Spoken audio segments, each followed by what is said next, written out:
voiture qui est montée de la nationale. Bien sûr, mais je ne vois personne de mon côté. C'est un quartier où la police n'ose plus s'aventurer. Nous sommes à Vicente Guerrero, l'une des communes réputées les plus violentes du Mexique. Ici, la population assure elle-même les patrouilles nocturnes.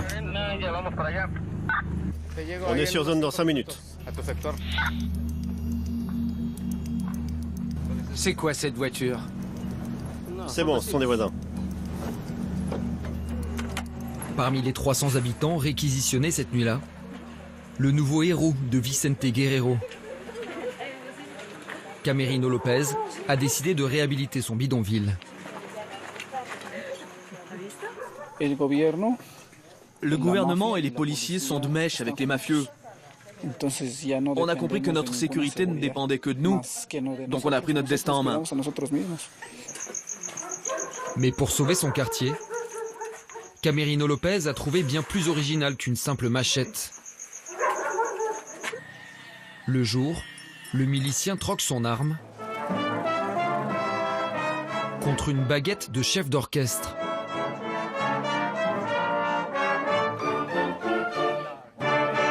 Dans ce faubourg, à la réputation de coupe-gorge, il est parvenu à rassembler les enfants du bidonville dans un orchestre philharmonique.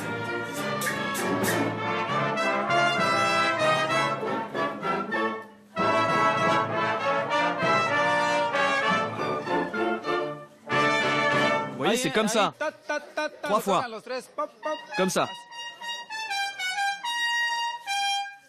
Voilà.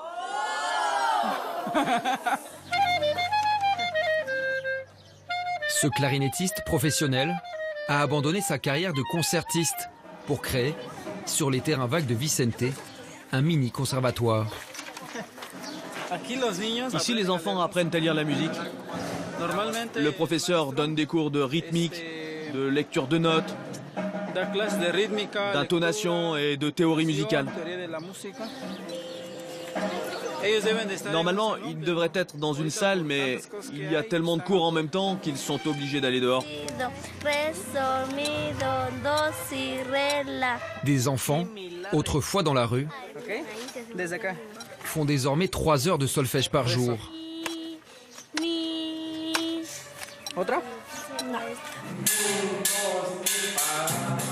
Pour 10 € par mois, l'école de Camerino forme à n'importe quel instrument de l'orchestre.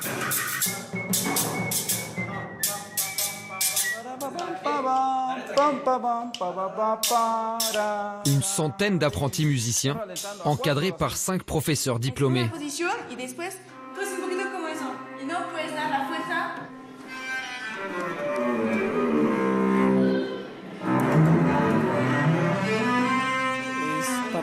Mon but, c'est d'aider les enfants de Vicente, de changer leur mentalité pour qu'ils aient un meilleur avenir. Vu nos conditions de vie, beaucoup de jeunes prenaient le chemin de gangs, de la drogue, mais eux y ont échappé. Et tout ça, c'est seulement grâce à l'art et à la musique? Oui, cela a clairement provoqué un vrai changement dans la communauté et à l'intérieur des familles. Des graines de virtuoses, dans un bidonville où la musique aurait pu être la dernière des préoccupations. Car Vicente Guerrero n'est pas seulement une commune réputée violente, c'est aussi l'une des villes les plus pauvres du pays. À l'origine, des Indiens venus s'installer là où les terrains ne valent rien, près d'un gigantesque dépôt d'ordures.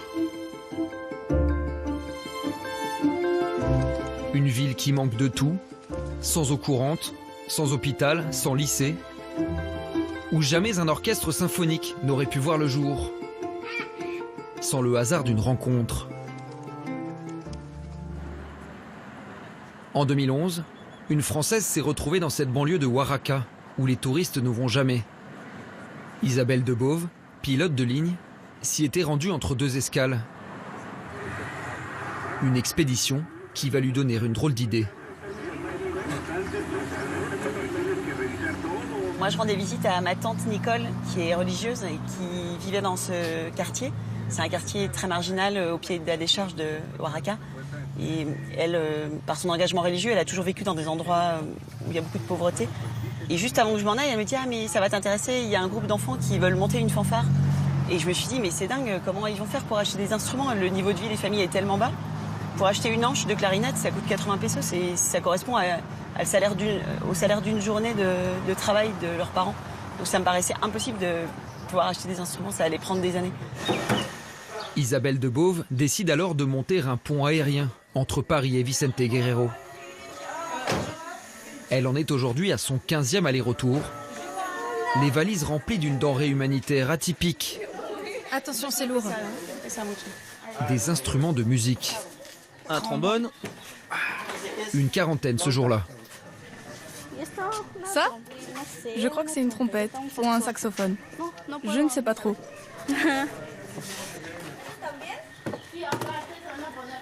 Camerino, vous savez d'où viennent tous ces instruments?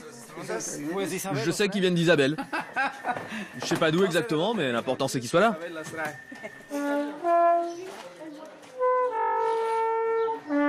Ils sont tout neufs. Il est super ce trombone. Et il vient d'où? Apparemment de France. Ici sur le trombone, il y a écrit Paris. Alors les filles, comment ça se passe avec ce violoncelle? Ça va, mais il est un peu cassé. Où ça? La plupart sont de vieux instruments en mauvais état, donnés par des musiciens français. Ils passent tous par un des 2 ateliers de restauration installés dans l'école. Il y a quelques petites égratignures. On va pouvoir les réparer avec une retouche de vernis. Mais c'est pas trop grave. Non. Et regardez le meilleur, c'est ça. Oui. J'ai eu un mal fou à en trouver. Ah. Oh super, on en avait besoin. Merci.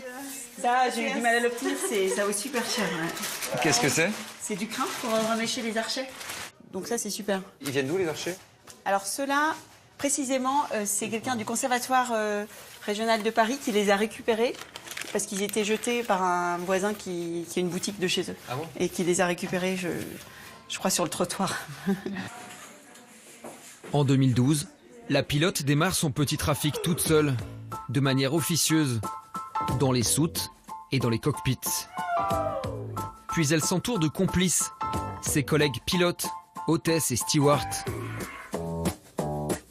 Jusqu'à cette contrebasse, 2 mètres pour 18 kilos, planquée dans la couchette d'un commandant de bord. En 6 ans, elle a réussi à passer plus de 300 instruments jusqu'au bidonville. Tout le monde a été mis à contribution? Tout le monde. Vous avez demandé à qui en gros?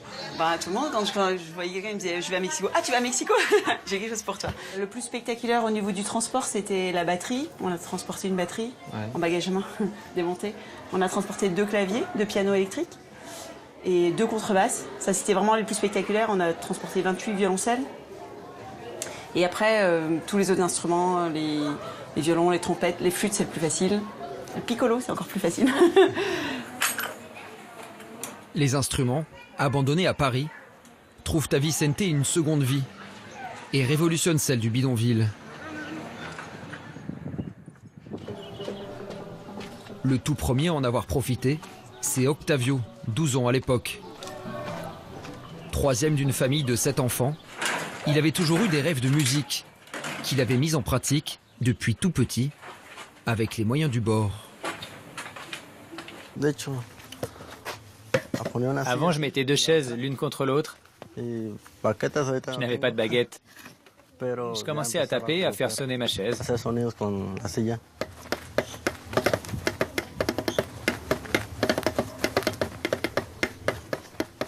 Je jouais aussi avec mes jambes et mes mains. Comme ça, je m'imaginais que j'avais une vraie batterie.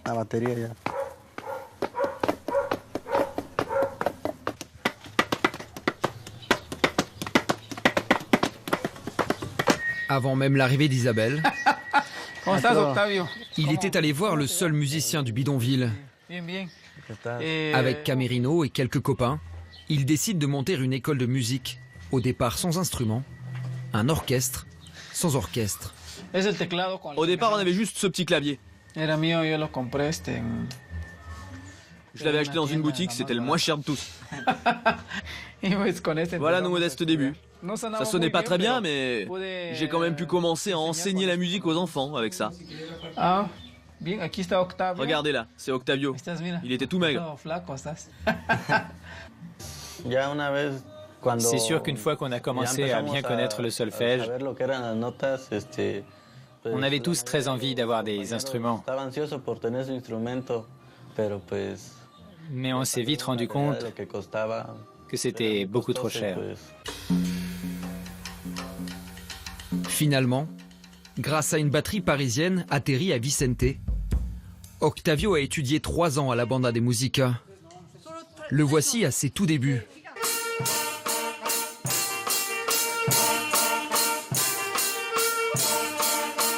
À l'époque, il espère même en faire son métier et obtient une place de percussionniste dans l'un des meilleurs conservatoires du pays.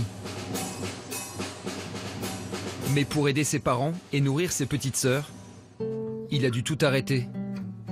À 16 ans, Octavio s'est retrouvé obligé de travailler comme mototaxi. À Vicente Guerrero, difficile d'échapper à son destin.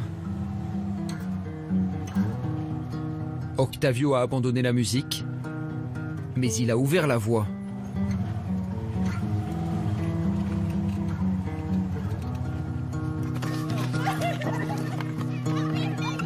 Nous avons rendez-vous avec Marco, un autre élève de l'école de musique, sur l'un des terrains de sport construits en pleine décharge.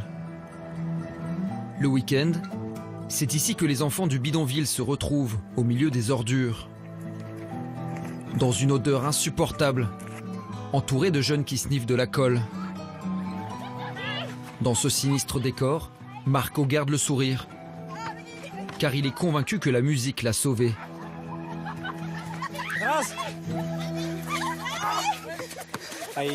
Ici, les jeunes découvrent la drogue à 9 ans, 6 ans même parfois. Mais avec l'école de musique, il y en a un peu moins qu'avant. Une fois inscrit, on passe quasiment tout son temps libre à étudier la musique. Moi-même, sans ça, j'aurais peut-être fini tout seul, ou à la rue. Je serais peut-être devenu accro à une drogue, ou à l'alcool. Marco vit à quelques minutes de la décharge, dans un ancien garage. Ici, c'est ma maison. C'est là qu'on dort. Pour devenir musicien, ce fils de mécanicien a dû combattre les clichés. Convaincre sa famille que son rêve, apparemment incongru, était réaliste. J'ai eu des problèmes, notamment avec mon père, parce qu'il n'aime pas la musique. Il a même cassé mon violon. Ton père? Ouais. Mais pourquoi? Je sais pas bien, il a des problèmes dans sa tête. Il pensait que notre projet d'école de musique était une perte de temps. Il m'a dit que je gagnerais jamais rien avec la musique, et que si j'essayais d'en vivre, je mourrais de faim. Pendant des mois, Marco a dissimulé ses partitions, étudié la musique en cachette. Je connaissais aucun compositeur. J'ai découvert Beethoven, Mozart.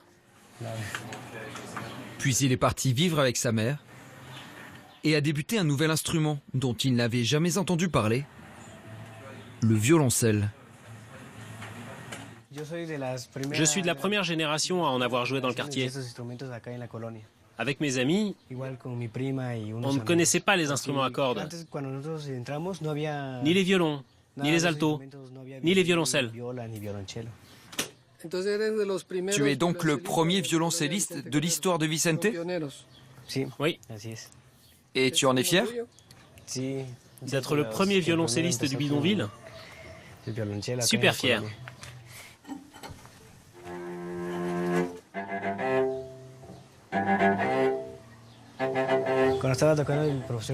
Un jour, à l'école de musique, un professeur était venu faire une démonstration. Je suis allé lui dire que je trouvais cet instrument magnifique, que j'aimais le son. Et je lui ai demandé comment ça s'appelait. Et le jour même, j'ai ramené un vrai violoncelle chez moi. Un luxe Dans un quartier où le salaire dépasse rarement 200 € par mois.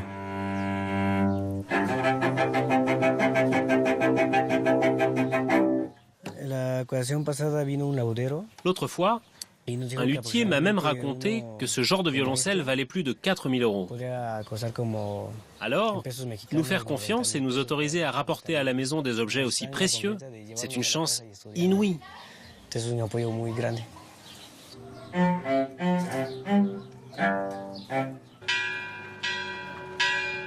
Depuis la naissance de l'orchestre, à Vicente Guerrero, la musique est adulée, telle une divinité. Dans l'église Sainte-Cécile, même les murs rappellent le drôle de voyage jusqu'au bidonville, des instruments sacrés.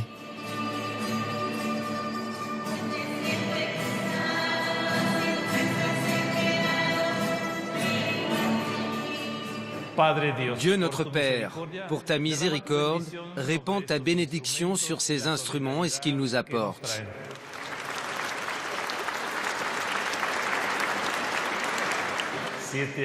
Je voudrais évidemment remercier Isabelle pour tout le travail qu'elle mène ici depuis 7 ans.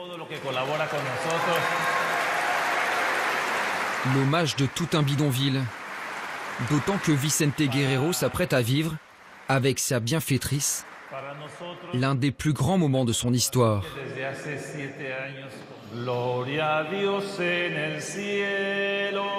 Dans 4 jours, aura lieu le premier grand concert de l'orchestre, en ville, dans la capitale, Mexico. Maintenant, les gens de la ville vont enfin pouvoir nous regarder différemment. On va leur montrer qu'ici, il n'y a pas seulement de la violence, de la drogue ou des ordures, mais aussi des gens qui veulent construire de belles choses. On va ressusciter Vicente, d'accord? On va faire revivre notre communauté.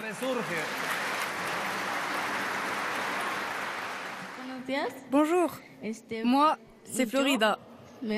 On va enfin pouvoir voyager. C'est une opportunité immense. Je voulais vous dire qu'on va bien en profiter et qu'on n'oubliera jamais. Merci.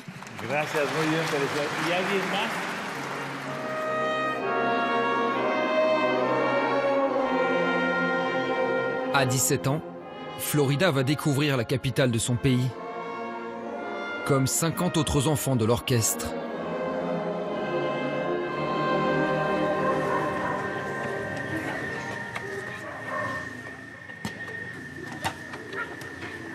Le soir, la jeune clarinettiste nous invite dans sa maison, sur les hauteurs du bidonville. La sœur jumelle de Florida joue aussi dans l'orchestre, du saxophone. Leur grand frère, c'est Octavio, le mototaxi qui avait appris la percussion avec les doigts.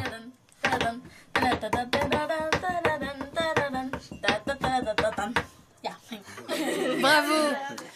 Une vraie famille de musiciens. Chez les Velasquez, la musique est la seule raison d'espérer. Quelques gâteaux secs font office de dîner. Allez, mange, t'en veux? Quitter le bidonville pour les beaux quartiers de Mexico, c'est un événement pour ces jumelles. La vie est difficile pour nous, parce qu'on a très peu d'argent. Tout est cher. On est une famille nombreuse et on a avant tout besoin de choses basiques. Il faut bien manger. C'est sûr que c'est une chance de pouvoir aller dans un vrai théâtre. Une grande salle, célèbre. C'est quelque chose de très beau. Je ne m'en remets pas. Moi aussi, je suis très émue car ma famille me soutient et je vais donner le meilleur de moi-même.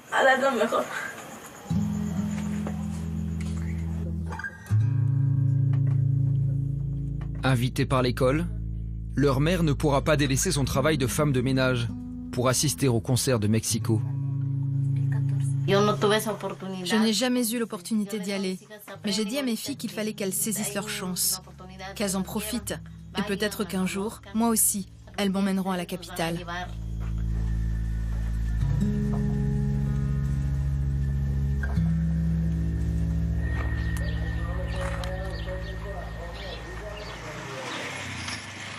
À 3 jours du grand concert, dans le bidonville, répétition intensive. Pour épater le public de la capitale, les jeunes de Vicente ont appris un monument du répertoire classique.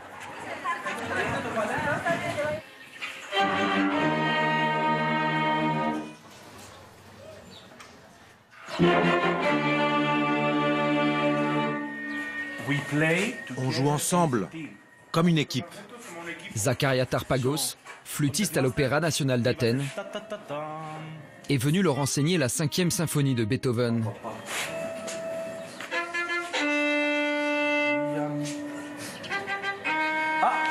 Non, vous devez avoir le même rythme que le premier violon.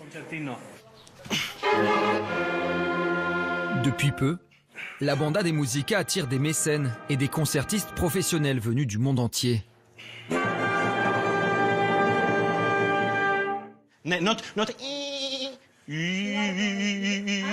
Deep, plus profond. Vibrato. Plus.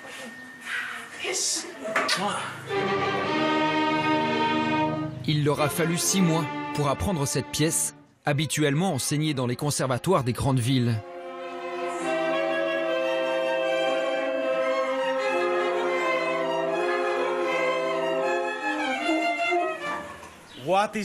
Qu'est-ce qui fait de nous des professionnels? Au moment du concert, nous n'aurons pas l'occasion de jouer une deuxième fois. Peut-être que la deuxième fois, on aurait joué super bien, mais nous n'aurons pas cette chance. Alors soyons prêts. Quand j'ai suggéré aux dirigeants de l'école de jouer la 5e de Beethoven, tout le monde était hyper surpris. Tout le monde était sceptique même. Comment va-t-on faire? C'est un morceau pour professionnels, très difficile, avec un orchestre de jeunes.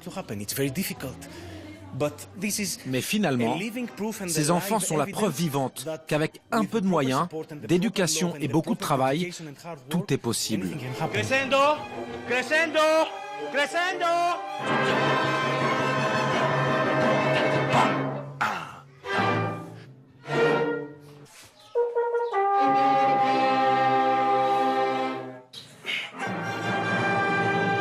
Quelques notes d'espoir dans un quartier loin d'avoir tout réglé.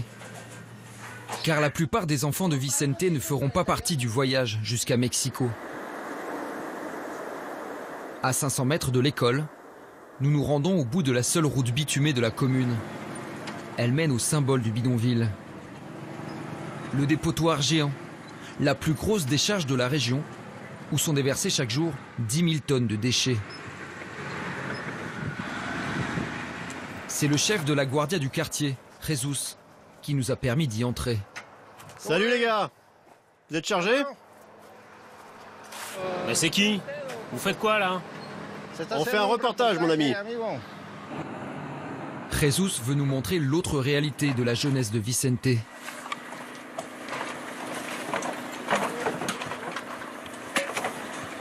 Des enfants qui travaillent 12 heures par jour pour 10 € afin de nourrir leur famille. Viens, Elisa. Sois pas timide. N'aie pas peur. On sait tous que cette décharge nous pollue la vie et que ces déchets sont un vrai problème. Mais on n'est pas là pour parler de ça. Je voulais juste savoir, tu connais toi les enfants qui jouent à l'école de musique? Oui. Oui? Bien. Oui, elle connaît l'orchestre. Et tu les as déjà vus jouer? Oui. Et alors? Ils jouent bien? T'aimerais bien jouer avec eux? Tu sais que là-bas, il y a plein d'enfants comme toi? Jesus, qui a inscrit son fils au cours de percussion, rêve d'un bidonville où l'école de musique serait obligatoire. Tu as quel âge? 10 ans. Et toi aussi, tu aimerais bien jouer de la musique? Oui. Ah, encore un artiste de la décharge. Tu sais qu'il y a plein d'enfants de ton âge à l'école de musique? Pourquoi tu dis pas à ton père de t'y emmener? Là-bas, ils jouent du trombone, du tambour, du saxophone, de la trompette et du tuba. Tu veux faire quoi, toi? Du tuba. Tuba? Ah, je suis sûr que t'en ferais bien. Malheureusement, ça reste une réalité. Il y a plein d'enfants qui sont toujours obligés de travailler. C'est triste et ça me fait de la peine. Que des enfants en âge d'apprendre un art se retrouvent comme ça, à bosser au milieu des ordures.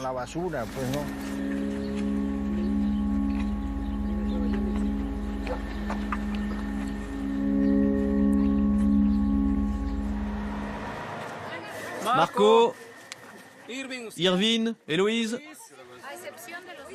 Toi, tu vas au numéro 23. Pour les 50 enfants de l'orchestre, c'est le grand départ.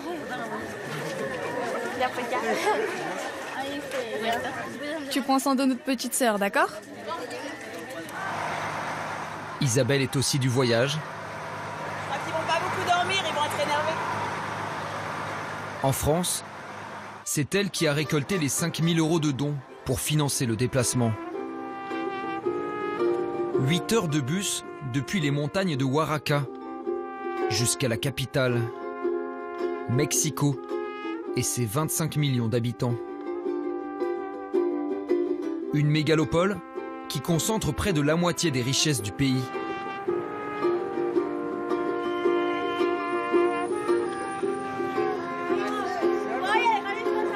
Les virtuoses de Vicente ont rendez-vous dans un célèbre centre culturel, le CENART, la cité de la musique mexicaine. S'il vous plaît, sur 2 fils. Une salle mythique où une surprise les attend.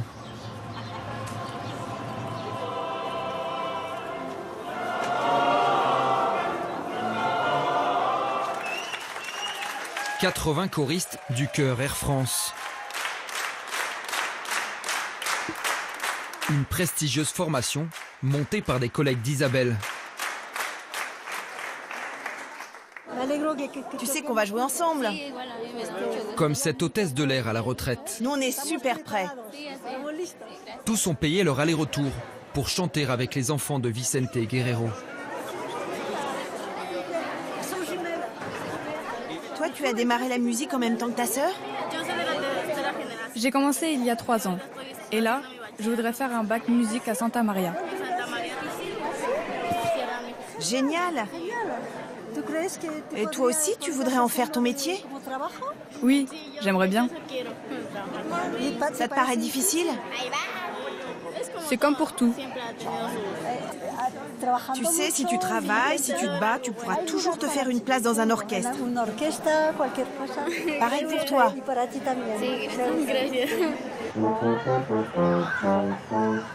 Le concert, inédit, a attiré la presse mexicaine. Pour une fois, les invisibles de Vicente vont faire la une des journaux. C'est comment ta vie quotidienne? Comment ça? Tu fais quoi une journée normale? Je vais à l'école de musique et je fais de la musique. Du tuba? Oui, du tuba, c'est l'instrument que je préfère. Ça me rend nerveux tout ça. Pourquoi? D'être une célébrité? Non, mais je n'en peux plus de toutes ces interviews.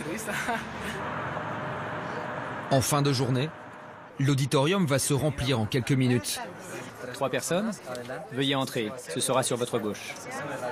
Les places ont beau coûter une petite fortune, 50 € pièce. 300 ont été vendus.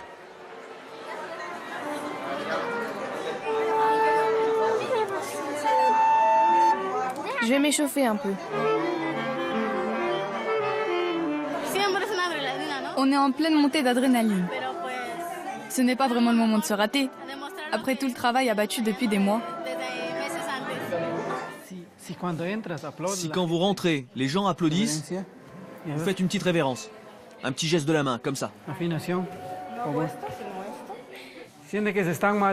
Si l'un d'entre vous se sent mal pendant le concert, il faut qu'il revienne en coulisses. Je veux pas qu'il y en ait un qui s'effondre sur scène. Ok? Juste avant le début, les enfants craquent.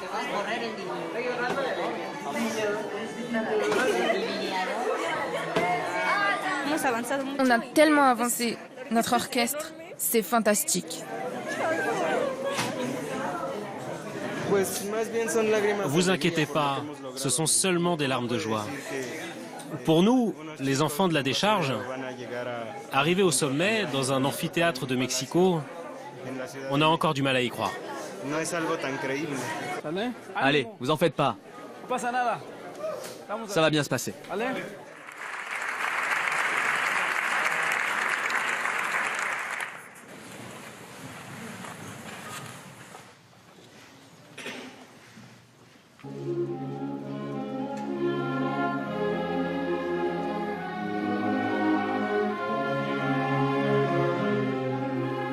Le concert démarre par une œuvre de Gabriel Fauré.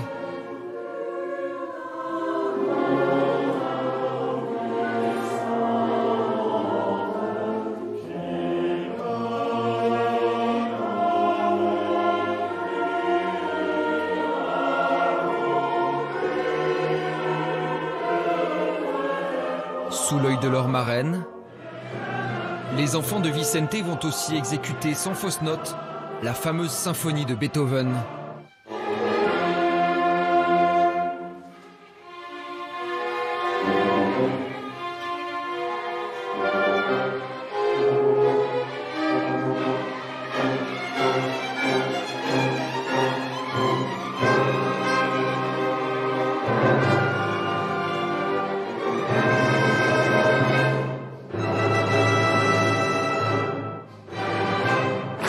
La demi-heure de concert se termine en fanfare sur l'hymne de l'État de Oaxaca.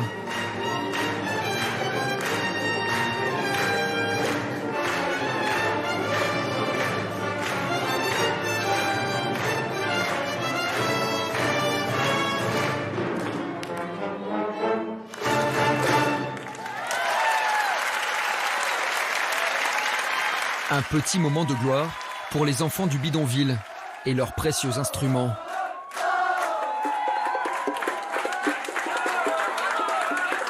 Il va se poursuivre une bonne partie de la nuit.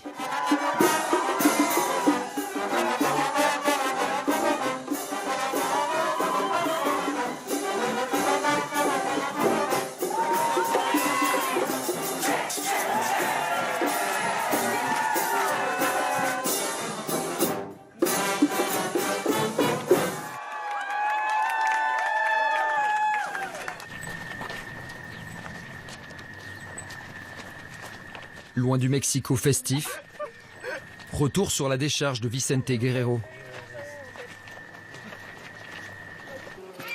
Une dernière fois, Marco et ses amis musiciens nous emmènent au milieu de ces détritus qui pourrissent au soleil.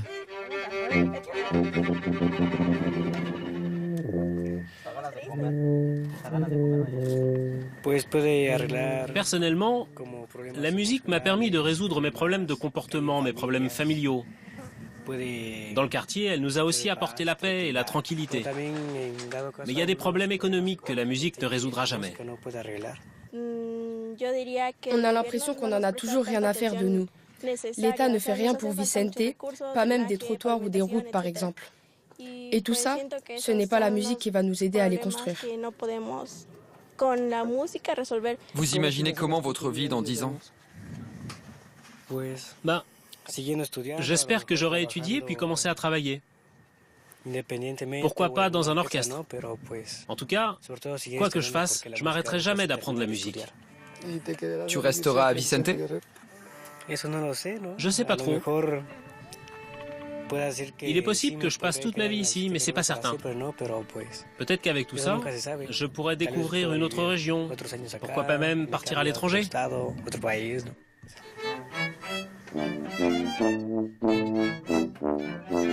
En attendant, Marco, Florida et les autres continuent de faire résonner les ordures de Vicente. Dès l'an prochain, grâce aux recettes de leur premier concert, la Banda de Música pourrait accueillir 2 fois plus d'enfants du bidonville.